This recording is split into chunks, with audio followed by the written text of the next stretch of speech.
سر آپ کے پاس 2500 سال پرانے سکے موجود ہیں. ایسے ممالک بھی ہیں ان میں جو اب اس دنیا میں نہیں رہے، جن کا وجود جو ہے وہ ختم ہو گیا ہے، اور 250 ممالک کی آپ کے پاس کرنسی بھی موجود ہے. اسی طرح آپ کے پاس 800 میڈلز بھی موجود ہیں. اتنا سارا کچھ، آپ تو اپنے آپ میں ایک میوزیم ہیں. لیکن اس کو باقاعدہ طور پہ میں نے جو ایز اے ہابی اڈاپٹ کیا تھا وہ انٹر کلاس کے بعد جب میں نے آئی سی ایس مکمل کی، تب میں نے اس کو ایز اے ہابی اڈاپٹ کیا. تب میں انٹرنیٹ سے منسلک ہوا تو مجھے پتہ لگا کہ یہ تو دنیا میں بہت بڑا ایک فیلڈ ہے، شعبہ ہے ہابیز کا. تو تب میں نے بھی اس کو پیشن بنایا اپنا. میں نے کہا کہ مجھے بھی اراؤنڈ دی ورلڈ، پوری دنیا کے سکے، کرنسی نوٹس مجھے یہ جمع کرنے ہیں، اور میں نے ایک اپنی ڈیسٹینیشن، ایک میں نے گول بنایا کہ مجھے یہاں تک پہنچنا ہے. اور ہمیں یہ بالکل اندازہ نہیں ہے کہ ہم اپنی تاریخ کو کیسے محفوظ کر سکتے ہیں، جبکہ ہم میں اور جتنے ترقی یافتہ ممالک ہیں جس میں انگلینڈ، امریکہ اور یورپین کنٹریز شامل ہیں، ان میں بنیادی ہمیں فرق یہ ہے کہ وہ لوگ اپنی ہسٹری کو ضائع نہیں کرتے.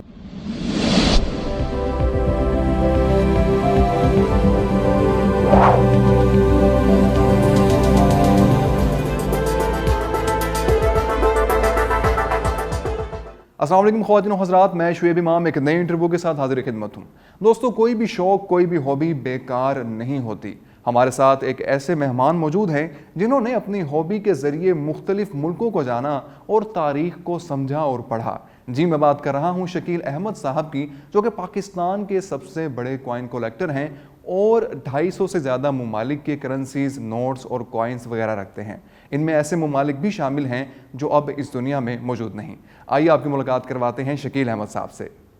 شکیل بھائی، بہت بہت شکریہ آپ کی تشریف آوری کا، آپ نے ٹائم نکالا ہمارے لیے. میں آج بڑا پراؤڈ فیل کر رہا ہوں کہ میرے ساتھ پاکستان کا سب سے بڑا کوائن کلیکٹر موجود ہے. سر آپ کے پاس 2500 سال پرانے سکے موجود ہیں اور آپ کے پاس 350 ممالک کے سکے موجود ہیں. ایسے ممالک بھی ہیں ان میں جو اب اس دنیا میں نہیں رہے، جن کا وجود جو ہے وہ ختم ہو گیا ہے، اور 250 ممالک کی آپ کے پاس کرنسی بھی موجود ہے. اسی طرح آپ کے پاس 800 میڈلز بھی موجود ہیں.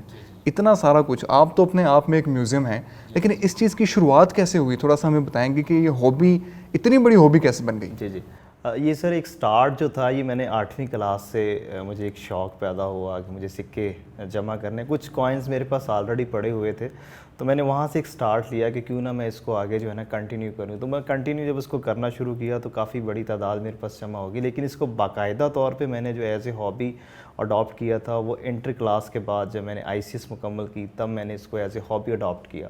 تب میں انٹرنیٹ سے منسلک ہوا تو مجھے پتہ لگا کہ یہ تو دنیا میں بہت بڑا ایک فیلڈ ہے، شعبہ ہے ہابیز کا. تو تب میں نے بھی اس کو پیشن بنایا اپنا. میں نے کہا کہ مجھے بھی اراؤنڈ دی ورلڈ، پوری دنیا کے سکے، کرنسی نوٹس مجھے یہ جمع کرنے ہیں، اور میں نے ایک اپنی ڈیسٹینیشن، ایک میں نے گول بنایا کہ مجھے یہاں تک پہنچنا ہے. تو الحمدللہ میں نے جو ہے وہ اس کو جو میں نے گول سیٹ کیے تھے، الحمدللہ وہ محض میں نے 5 سے 7 سال کے عرصے میں الحمدللہ میں نے وہ اچیو کیے. اور میں نے 2500 سال کی جو ہسٹری ہے اس کو کوائنز کے اندر جو ہے نا اس کو محفوظ کیا. اس کے بعد میں نے کرنسی نوٹس کی بہت بڑی کلیکشن بنائی. اس میں پوری اراؤنڈ دی ورلڈ جتنے کنٹریز تھے، اور اس میں مور دین 100 ایئرز اولڈ کرنسی نوٹس بھی شامل تھے جو میں نے اس میں کلیکٹ کیے. پھر میں نے میڈلز کلیکٹ کیے، وہ 800 کے قریب مختلف میڈلز کی کلیکشن تھی. اس کے علاوہ ڈاک ٹکٹیں بھی میں جمع کرتا تھا، تو وہ بھی میں نے ایک بہت بڑی کلیکشن جو ہے نا وہ بنائی. بالکل ٹھیک.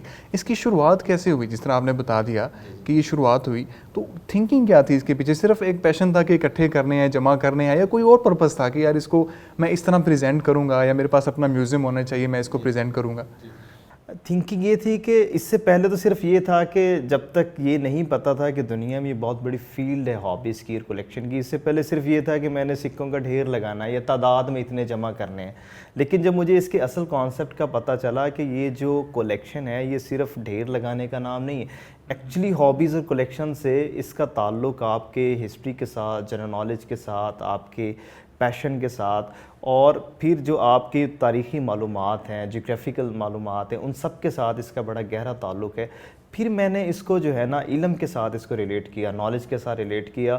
تو پھر اس سے میں نے بہت ساری چیزیں لرن کی. مجھے پتہ لگا کہ وہاں پہ جتنی ہابیز کی جاتی ہیں اس سے مقصد صرف سکے یا نوٹوں کا ڈھیر لگانا نہیں ہوتا، اس سے بہت کچھ لرن کرنا ہوتا ہے، بہت کچھ سیکھنا ہوتا ہے. کیونکہ بہت سارے جو سکے ہوتے ہیں وہ صرف سکہ، ایک یا کرنسی نوٹ صرف ایک کاغذ کا ٹکڑا یا دھات کا ٹکڑا نہیں ہوتا. اس کے اندر، اس کے پس منظر میں بہت بڑی ایک ہسٹری، بہت بڑا نالج چھپا آتا ہے جو آپ کو ارج کرتا ہے، جو آپ کو ابھارتا ہے کہ آپ اس کے بارے میں جانیں. جب آپ ایک سکے کے بارے میں جاننا شروع کرتے ہیں تو وہ سکہ آپ کو بہت ساری چیزوں سے چین بنتی جاتی ہے, بہت ساری چیزوں سے آپ کو جا ملاتا ہے. تو پھر میں نے وہاں سے جنرل نالج گین کرنا شروع کیا. پھر میں نے ہسٹری کے اوپر بہت ساری چیزیں گرپ حاصل کی, اور میں نے ہسٹوریکل کوائنز, دنیا کی شاید ہی کوئی ایسی ڈائناسٹی, ایسی کنگڈم ہوگی یا ایسی امپائر ہوگی جس کا سکہ میں نے جمع نہیں کیا. میں نے کچھ 700 مختلف جو رولرز آئے ہیں دنیا میں, کنگز آئے ہیں, میں نے ان کے سکے جو ہے وہ جمع کیے, اور میں نے اس کو اپنا تھیم بنایا Guinness book of world record کے لیے کہ میں اس تھیم کے اوپر جو ہے نا گینیز بک ورلڈ ریکارڈ کے لیے اپلائی کروں گا کہ دنیا میں سب سے زیادہ بادشاہوں کے جو سکے ہیں, جو مختلف بادشاہ دنیا میں ہیں, اس کا تعلق چاہے کسی بھی ریجن سے ہے, کسی بھی کانٹیننٹ سے ہے, میں اس کے سکے جمع کروں گا. تو الحمدللہ میں نے 700+ مختلف بادشاہوں کے سکے جو ہے نا جمع کیے. اسی بھی میں نے گینیز بک ورلڈ ریکارڈ کے لیے اپلائی کیا, جو کہ اپروو انہوں نے کر دیا. اب اس پہ ورکنگ, اس کی ڈیٹیلز پہ ورکنگ میری جاری ہیں. انشاءاللہ وہ جیسے ہی مکمل کر کے میں ان کو اپنی ڈیٹیلز بھیجوں گا, اس کے بعد ان کی اپروول کے بعد جو ہے نا الحمدللہ انشاءاللہ گینیز بک ورلڈ ریکارڈ کے لیے میں نامینیٹ ہو جاؤں گا. بالکل ٹھیک. اچھا, کچھ جو نایاب چیزیں ہیں, نایاب میڈلز ہیں, کرنسی ہیں, اس کے ساتھ ساتھ یہ سکے ہیں, تو جو نوٹس ہیں ان کے اگر آپ نام لیتے جائیں اور بتاتے جائیں تو ہم اسکرین پہ اس کو شو کرتے جائیں گے. اس طرح ہمارے ناظرین جو ہیں وہ بھی واقف ہو جائے گا اس چیز سے. ہاں, اس میں جہاں تک اگر آپ کوائنز کی بات کریں تو ایک تو پاکستان کی 1948 سے لے کے اب تک کے جتنے کوائنز پاکستان نے جاری کیے, اس میں کوئی 25 کے قریب جو ہے وہ یادگاری سکے بھی شامل ہیں. تو وہ ساری کے ساری میں نے ہسٹری کور کی پاکستان کی ایئر وائز. اس کے بعد پاکستان کے کرنسی نوٹس جتنے تھے وہ میں نے سارے کے سارے جو ہے وہ جمع کیے. پھر پاکستان کے میڈلز کی کلیکشن میں نے ساری کی ساری جمع کی. اس کے بعد جو ہے پوری ورلڈ سے ریلیٹڈ تقریباً 350 مختلف ممالک تھے پوری دنیا میں جن کے میں نے کوائنز, اس میں ڈیڈ کنٹریز بھی تھے, اس میں ڈیپینڈنسیز بھی, کالونیز کے کوائنز تھے, اس کے بعد ایمپائرز اور کنگڈمز کے کوائنز بھی تھے جو میں نے سارے کے سارے جمع کیے. اور اس کے بعد جو ہے نا میں نے 800 مختلف میڈلز کی جو کلیکشن بنائی. اب اس میں جو کرنسی نوٹس ہے, کرنسی نوٹس میں میں نے 250 ممالک کے کرنسی نوٹ جمع کیے. اس میں کچھ کرنسی نوٹس جو ہیں نا وہ 100 سال سے بھی زائد پرانے ہیں, کچھ اس میں یادگاری نوٹ بھی ہیں, اور اس میں کچھ ایسے ممالک کے کرنسی نوٹس بھی ہیں جو ملک اس وقت اب دنیا میں نہیں رہے یا کسی نہ کسی ملک کے ساتھ وہ مرج ہو چکے ہیں.